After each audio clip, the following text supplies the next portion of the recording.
Welcome everyone to our first episode of No Man's Sky Discovery. These will be videos where we take you on an exciting journey to a variety of planets where we will find the most exciting creatures we can and examine them. If you like the videos, don't forget to show your support by smashing that thumbs up button for me and subscribing down below. With that said, let's begin with our first journey to the planet Piedandum Etly in the Tango tar gas system. This planet's weather is unstable and lacks in plant life, which makes survival for its inhabitants very harsh. On Piedandum Etly, there are pores that allow radiated gases to seep out from the planet's core. These gases are what make plant life almost non-existent on the planet. However, this has not stopped the growth of species. They have been able to adapt and overcome just like you and I.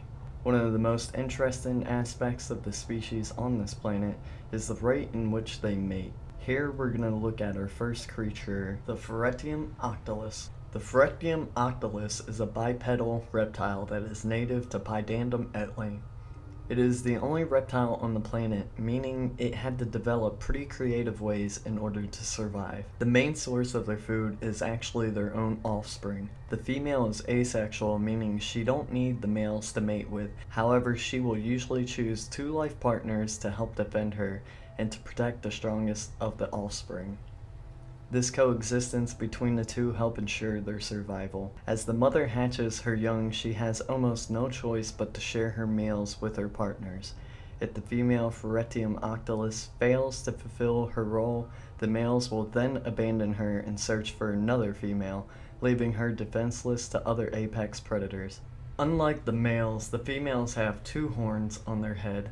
The male's singular horn, however, is much sturdier than the female's. Hers are actually brittle and only used when digging up plants. Ferretti Oculus are very territorial, which leaves disputes between different families. They like to live out in the open so they can spot predators for miles away. Given that the planet Piedandum Etly has very little vegetation, this goal is easily achieved. This allows them to spot any intruders such as the Devicong spider, which feast off the carcasses of any offspring. The openness of Piedandum Etly appeals to one's eyes, as there is a beautiful scenery everywhere. Though the planet is barren, you can see the neighboring stars, humble in appearance and ever so gracefully, hanging throughout the sky. So moving on, we're going to be diving a little deeper into the planet and taking a closer look at the animals who sustain what little vegetation there is to be had. The Littertoe is unlike anything we have seen on planet Earth. It is a crossbreed between a mammal and a reptile. The scales on its hide have replaced any hair that it may have grown in the past, and the bluish tint on its scales are the effect of the radiated gases that leak out of the planet's core. This gas has affected multiple creatures on the planet and gave them exotic coloring in order to blend in with the changing colors of the atmosphere. That's right, Piedandum Etly is notorious for changing colors. Throughout the day it is greenish tint, while at night the sky changes to purple. Enough about that though. The Littertoe has herd mentality, and you won't find it far from others of its kind. While their primary diet is the icarus mushroom, they have been known to eat any vegetation. It takes approximately 7 night cycles for the Littertoe to digest their food. This strange creature also has an organ inside of them that allows digested food and fecal matter into it. The seed of the icarus mushroom are then fertilized inside of this organ and spread throughout the planet when the animal defecates. Talking about efficiency, right? The Littertoe are notorious for being nurturing parents.